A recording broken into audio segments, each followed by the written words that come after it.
ओम शांति। आज 3 सितंबर 2023। आज अव्यक्तवाणी है यूआई स्टेट 25 नवंबर 95। आज की अव्यक्तवाणी का टाइटल है परमत परचिंतन और परदर्शन से मुक्त बनो और परोपकार करो। परमत परचिंतन और परदर्शन से मुक्त बनो और परोपकार करो। आज बाप दादा अपने चारों ओर जो बाप के बच्चे हैं, विशेष हैं, उन सर्व विशेष आत्माओं को देख रहे हैं। चाहे भारत के व विदेश के किसी भी कोने में हैं, लेकिन बाप दादा सर्व विशेष आत्माओं को समीप देख रहे हैं। बाप दादा को अपने विशेष बच्चों को देख हर्ष होता है। जैसे आप बच्चों को बाप को देखकर खुशी होती है ना, खुशी होती है तब तो भाग करके आए हो ना। तो बाप को भी खुशी होती है कि मेरा एक एक बच्चा विशेष आत्मा है।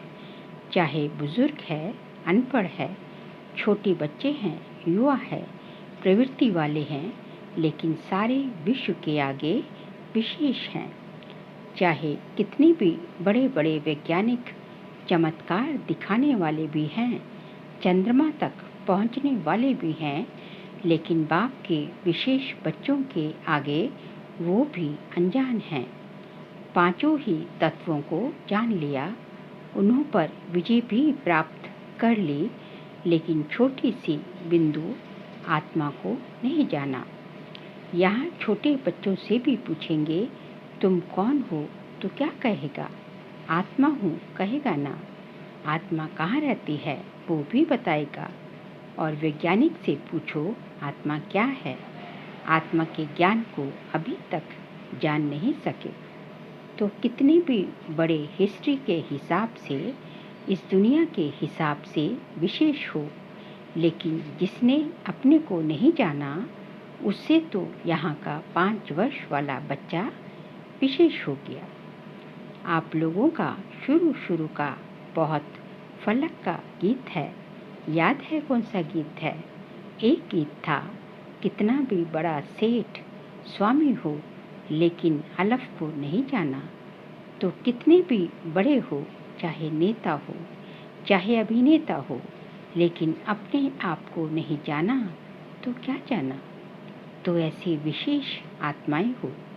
यहाँ की अनपढ़ बुजुर्ग माता है और दूसरी तरफ अच्छा महात्मा है, लेकिन बुजुर्ग माता फलक से कहेगी कि हमने परमात्मा को पा लिया, और महात्मा कहेगा परमात्मा को पाना बहुत मुश्किल है।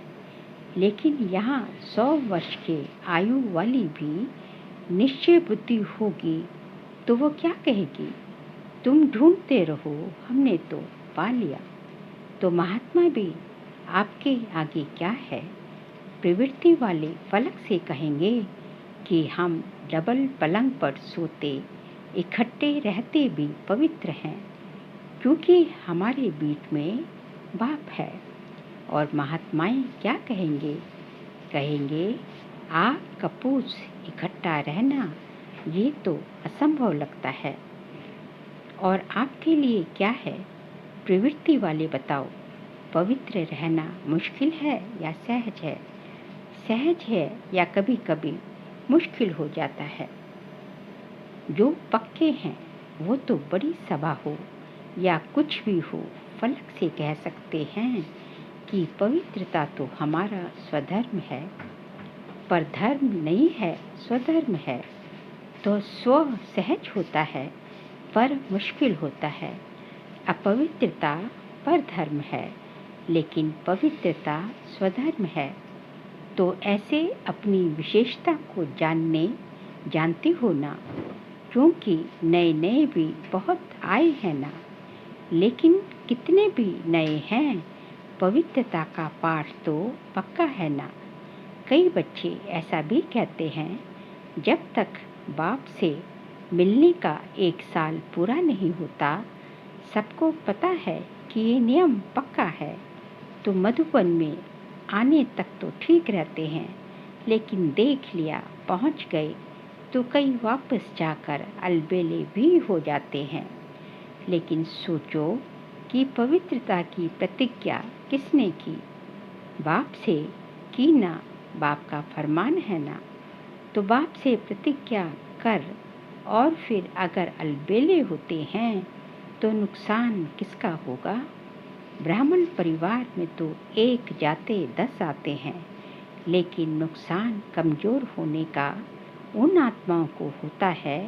इसलिए जो भी नए नए पहली बार आए हैं वो बाप के घर में तो पहुंच गए, ये तो भाग्य की बात है ही।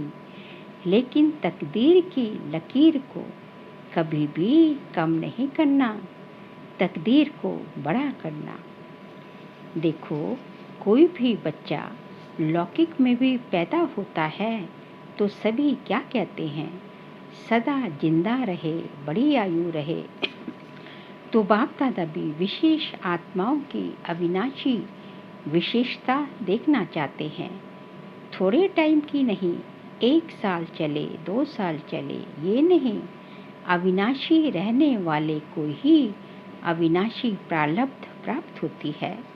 तो माताएं भी पक्की हैं, क्योंकि चाहे आप 1 साल के हो या 2 साल के हो, 4 के हो, लेकिन समाप्ति तो एक ही समय होनी है ना।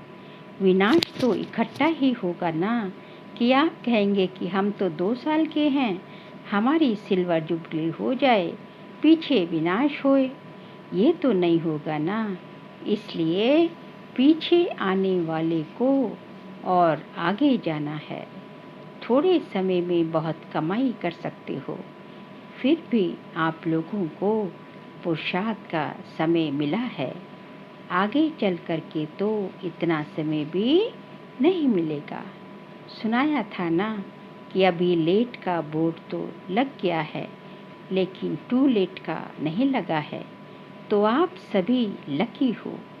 सिर्फ अपने भाग्य को स्मृति में रखते हुए बढ़ते चलना, कोई बातों में नहीं जाना। आज बाप दादा देख रहे थे कि बच्चों के पुरुषार्थ का समय वेस्ट क्यों जाता है।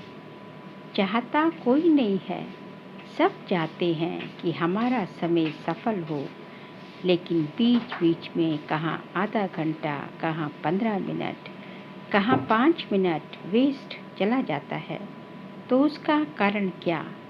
आज बाप दादा ने देखा कि मेजॉरिटी का विशेष पुरुषार्थ जो कम या ढीला होता है, उसके 3 कारण हैं।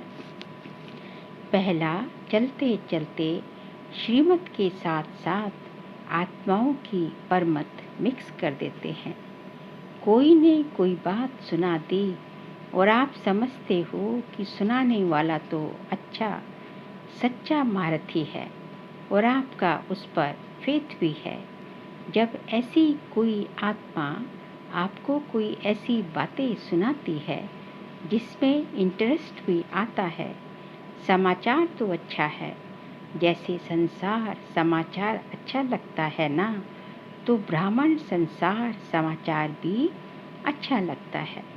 तो आपने उस पर फेथ रख करके वो बात सुन ली, माना अपने अंदर समा ली, कट नहीं किया, तो बात सच्ची भी है। समाचार सच्चा भी होता है, सब झूठा नहीं होता, कोई सच्चा भी होता है। लेकिन बाप का फरमान क्या है कि ऐसे समाचार भल सुनो, ये है फरमान, ये है फरमान नहीं जिससे आपका कोई कनेक्शन नहीं है, सिर्फ दिलचस्प समाचार है। आप कर कुछ नहीं सकते, सिर्फ सुन लिया तो वे समाचार बुद्धि में तो आ गया, टाइम वेस्ट तो हुआ या नहीं, और बाप की श्रीमत में परमत मिक्स कर दी, क्योंकि बाप की आज्ञा है सुनते हुए नहीं सुनो। तो आपने सुना क्यों? उसकी आदत डाली। मानो एक बारी आपको समाचार सुनाया, आपको भी बहुत अच्छा लगा, नई बात है, ऐसा भी होता है, ये पता तो पड़ गया, लेकिन अगर एक बारी आपने उनकी बात सुनी तो दूसरी बारी वो कहाँ जाएगा, आपके पास ही आएगा। आप उसके लिए कूड़े का डब्बा बन गए ना। जो भी ऐसा समाचार होगा वो आपके पास ही आकर सुनाएगा, क्योंकि आपने सुना। इसलिए या तो उसको समझाओ ऐसी बातों से, उसको भी मुक्त करो, सुन करके इंटरेस्ट नहीं बढ़ाओ। लेकिन अगर सुनते हो तो आप में इतनी ताकत हो जो उसको भी सदा के लिए फुल स्टॉप लगा दो। अपने अंदर भी फुल स्टॉप लगाओ। जिस व्यक्ति का समाचार सुना उसके प्रति दृष्टि में व संकल्प में भी घृणा भाव बिल्कुल नहीं हो। इतनी पावर आप में है तो ये सुनना नहीं हुआ, उसका कल्याण करना हुआ। लेकिन रिजल्ट में देखा जाता है मेजॉरिटी थोड़ा थोड़ा किचरा इकट्ठा होते होते ये घृणा भाव या चाल चलन में अंतर आ जाता है और कुछ भी नहीं होगा ना। तो उस आत्मा के प्रति सेवा करने की भावना नहीं होगी, भारीपन होगा। इसको कहा जाता है श्रीमत में परमत मिलाना। समाचार तो बाप दादा भी सुनते हैं, लेकिन होता क्या है, मेजॉरिटी का भाव बदल जाता है, सुनाने में भी भाव बदल जाता है।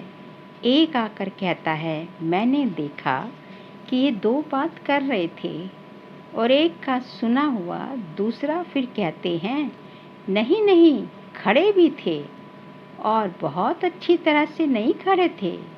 दूसरा एडिशन हुआ। फिर तीसरा कहेगा इन्हों का तो होता ही है। कितना भाव बदल गया।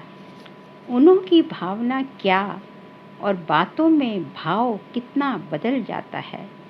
तो ये परमत वायुमंडल को खराब कर देता है। बाबा कहते हैं एक ने दूसरे को सुनाया, दूसरे ने तीसरे को सुनाया, तो कल चलते चलते चलते बात एक्चुअल में कुछ और होती है और पहुंचती कोई और बात है। तो इसका रिजल्ट क्या होता है कि ये वायुमंडल को खराब कर देता है। तो जो टाइम वेस्ट जाता है उसका एक कारण परमत और दूसरा कारण है पर चिंतन। एक से बात सुनी तो 8-10 को नहीं सुनाएं, ये नहीं हो सकता। बाबा कहते हैं किसी ने तुम्हारे पास आके किसी की बात कही तो जब तक 8-10 को नहीं सुनाएंगे तब तक कि मन को चैन नहीं पड़ता। अगर कोई दूर देश में भी होगा ना तो भी उसको पत्र में भी लिख देंगे यहाँ बहुत नई बात हुई है, आप आएंगे ना तो जरूर सुनाएंगे। तो ये क्या हो गया, पर चिंतन। समझो आपने 4 को सुनाया, उन 4 की भावना उस आत्मा के प्रति जिसके बारे में सुनाया आपने खराब तो की ना। उन 4 के मन में भी आपने जिस आत्मा के प्रति जो बात की गई है तो उन 4 के मन में भी आपने क्या उनके लिए घृणा भाव डाल दिया। उस आत्मा के प्रति आपने खराब तो की ना और पर चिंतन शुरू हुआ।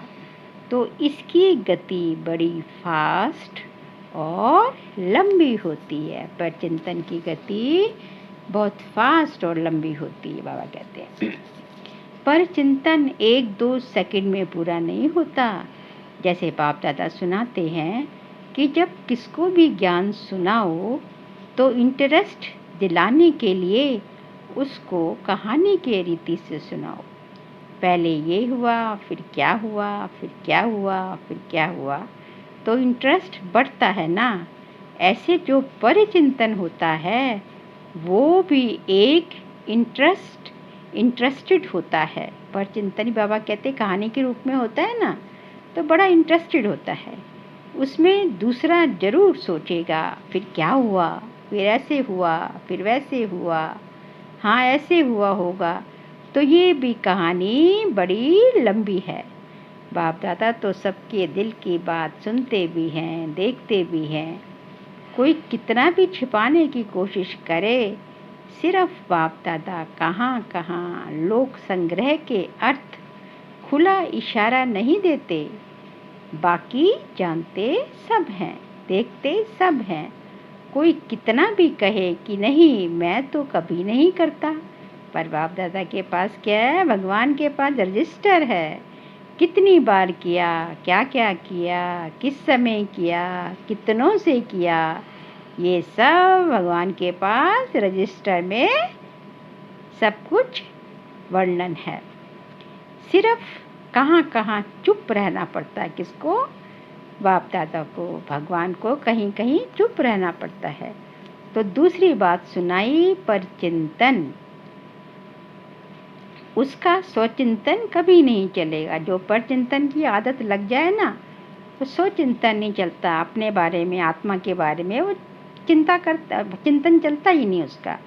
कोई भी बात होगी पर चिंतन वाला अपनी गलती भी दूसरे पर थोप देता है, लगाएगा। और पर चिंतन वाले बात बनाने में नंबर 1 होते हैं। पूरी अपनी गलती दूसरों के प्रति ऐसे सिद्ध करते हैं कि जो सुनने वाले बड़ों को भी चुप रहना पड़ता है।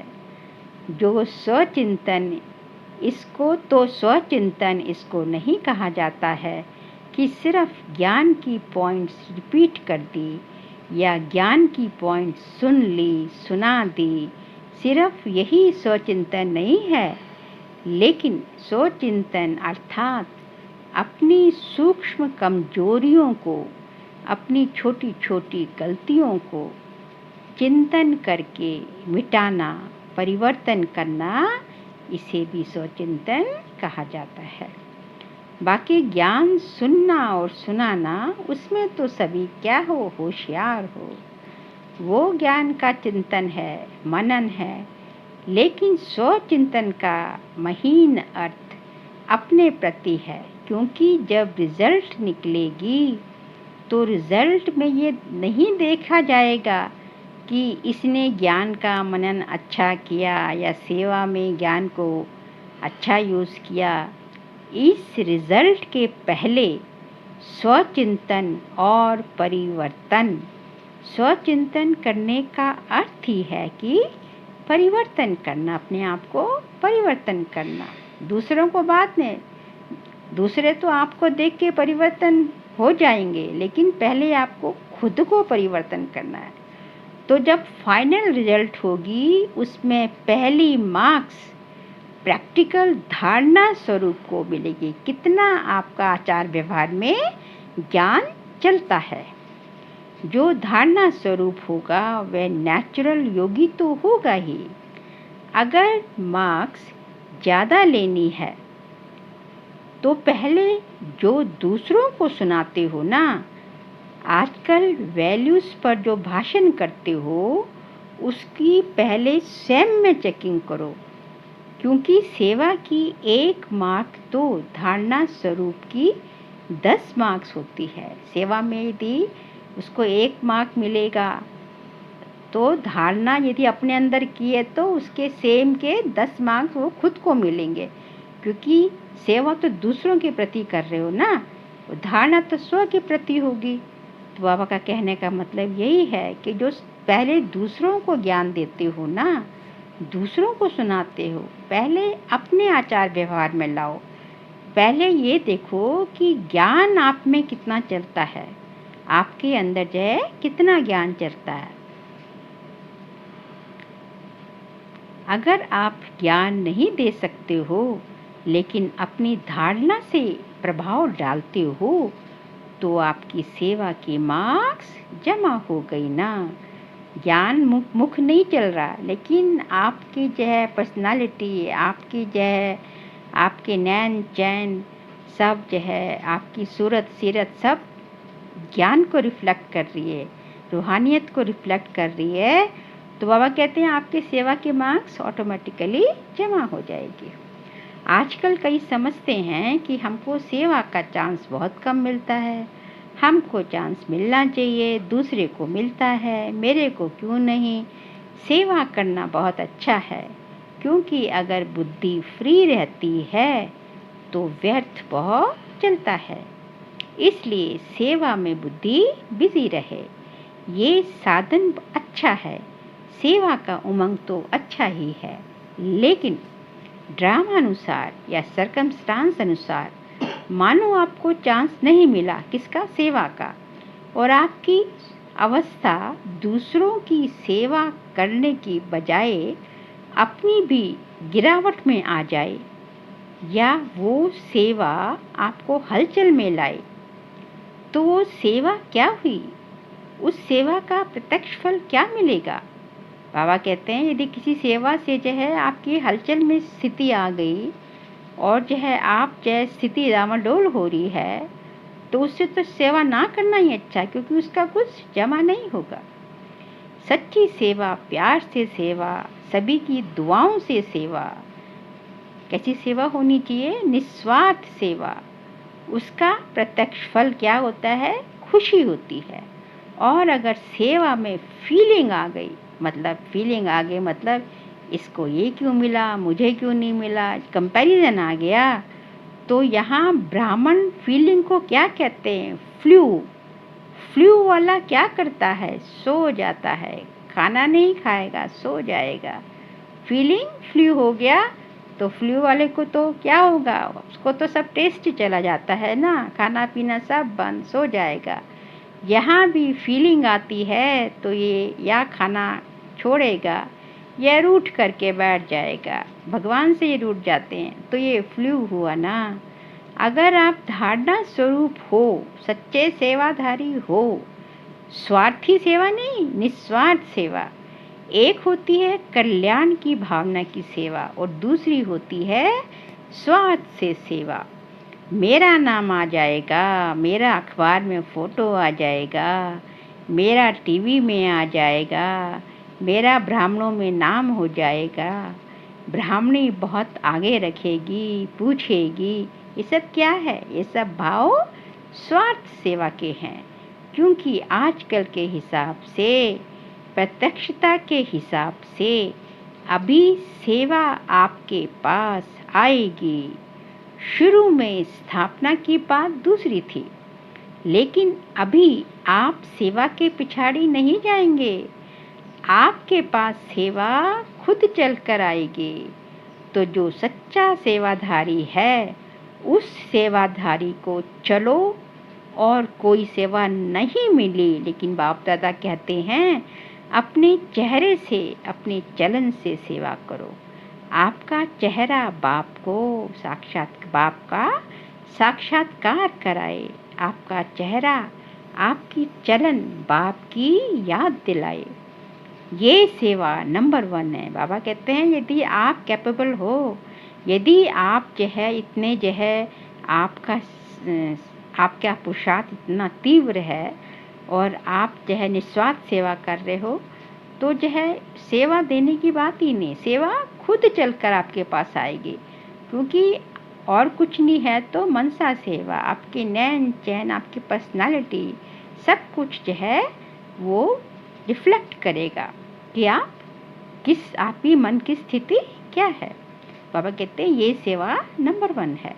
ऐसे सेवाधारी जिसमें स्वार्थ भाव नहीं हो, ऐसे नहीं मुझे ही चांस मिले, मेरे को ही मिलना चाहिए, क्यों नहीं मिलना चाहिए, ऐसे संकल्प को भी क्या कहा जाता है? स्वार्थ कहा जाता है। चाहे ब्राह्मण परिवार में आपका नाम नामी ग्रामी नहीं है, सेवाधारी अच्छे हो, फिर भी आपका नाम नहीं है, लेकिन बाप के पास तो नाम है ना। जब बाप के दिल पर नाम है तो और क्या चाहिए? और सिर्फ बाप के दिल पर नहीं, लेकिन जब फाइनल में नंबर मिलेंगे तो आपका नंबर आगे होगा, क्योंकि बाप दादा सब हिसाब रखते हैं। आपको चांस नहीं मिला, आप राइट हो, लेकिन चांस नहीं मिला तो वो भी नोट होता है, और मांग कर चांस लिया, वो किया तो सही, लेकिन वो भी मार्क्स कट हो जाते हैं। तो बाबा कहते हैं बाबा के पास सारा हिसाब किताब है कि सेवा कैसे होती है, कैसे हो रही है। इसलिए अब तो जो है कुछ फिक्र करने की ज़रूरत ही नहीं है कि सेवा नहीं मिलती, सेवा नहीं मिलती। ये धर्मराज का खाता कोई कम नहीं है, बहुत सूक्ष्म हिसाब किताब है। इसलिए निस्वार्थ सेवाधारी बनो। अपना स्वार्थ नहीं हो, कल्याण का स्वार्थ हो।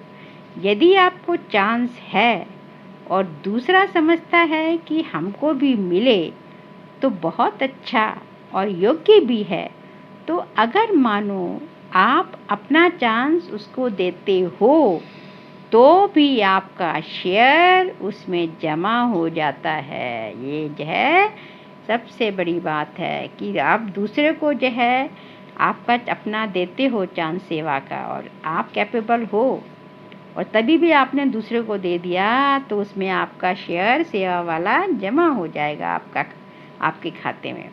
चाहे आपने नहीं किया, लेकिन किसको चांस दिया तो उसमें भी आपका शेयर जमा होता है। क्योंकि सच्चा डायमंड बनना है ना, तो हिसाब किताब भी समझ लो। ऐसे अलबेले नहीं चलो। ठीक है, हो गया। बहुत सूक्ष्म में हिसाब किताब का चौपड़ा है। बाप को कुछ करना नहीं पड़ता है, सब कुछ क्या है, ऑटोमेटिक। कभी कभी बाप दादा बच्चों का चोपड़ा देखते भी हैं। तो पहली बात परमत और दूसरी बात पर चिंतन नहीं करना है।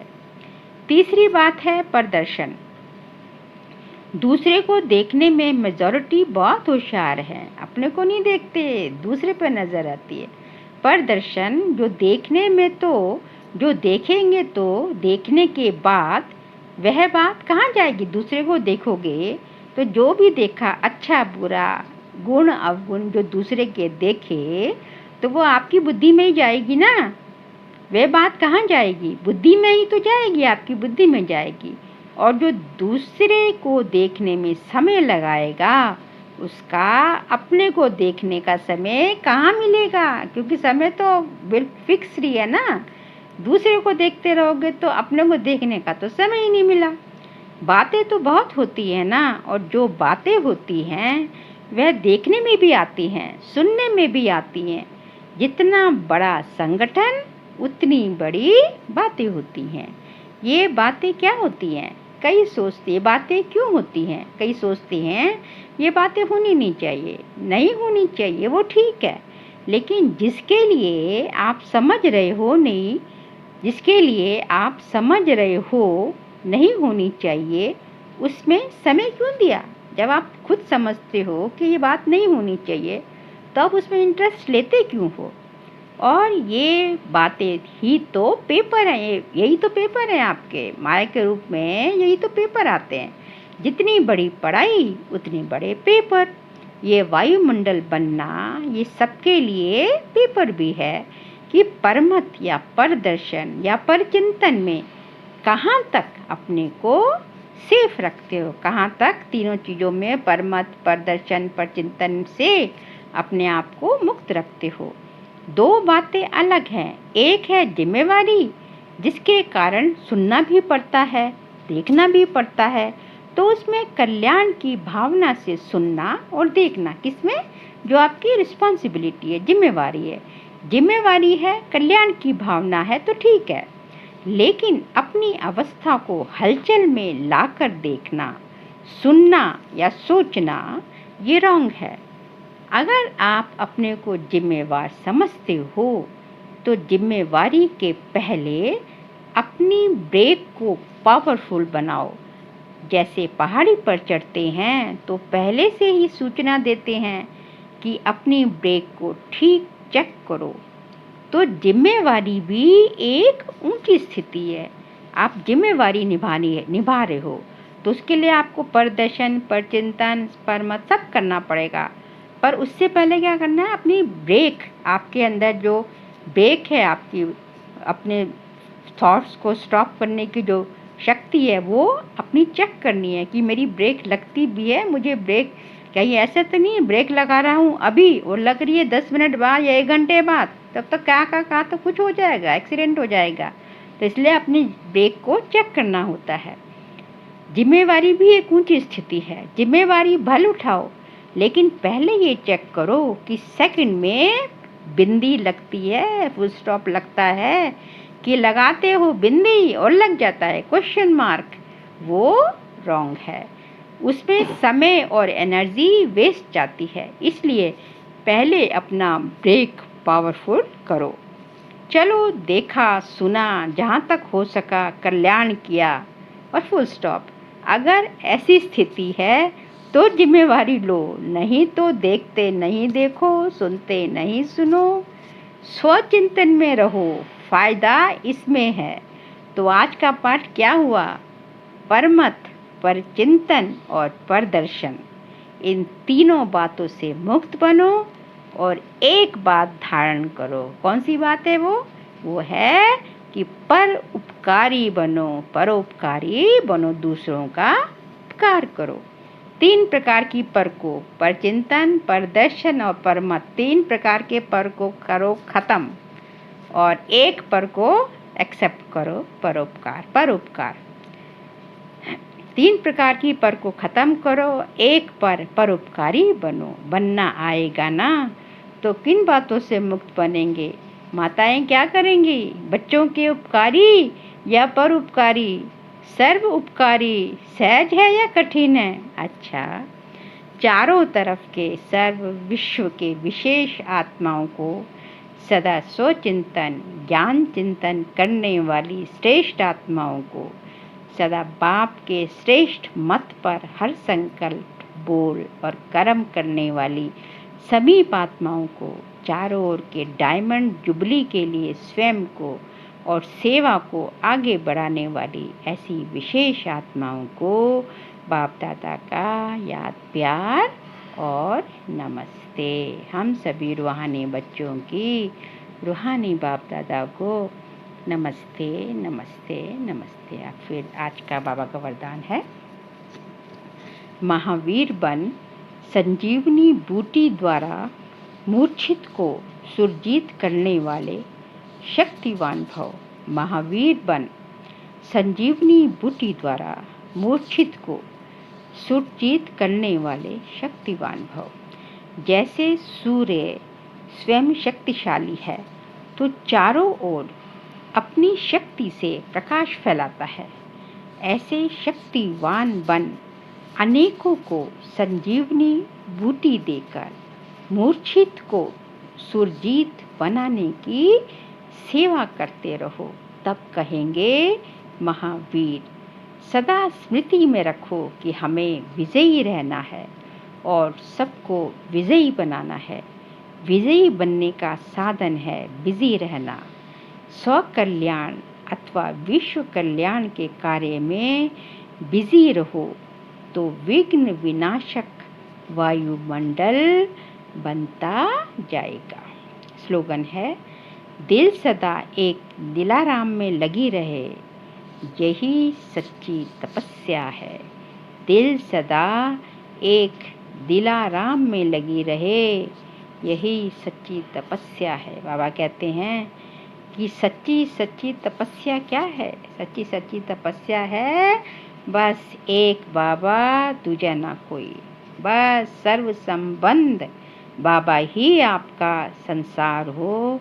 आपके दिल की तार जो है भगवान के साथ, उस सर्वोपरि परमपिता परमात्मा शिव के साथ लगी रहे तो जो है यही सच्ची तपस्या है। अच्छा, ओम शांति।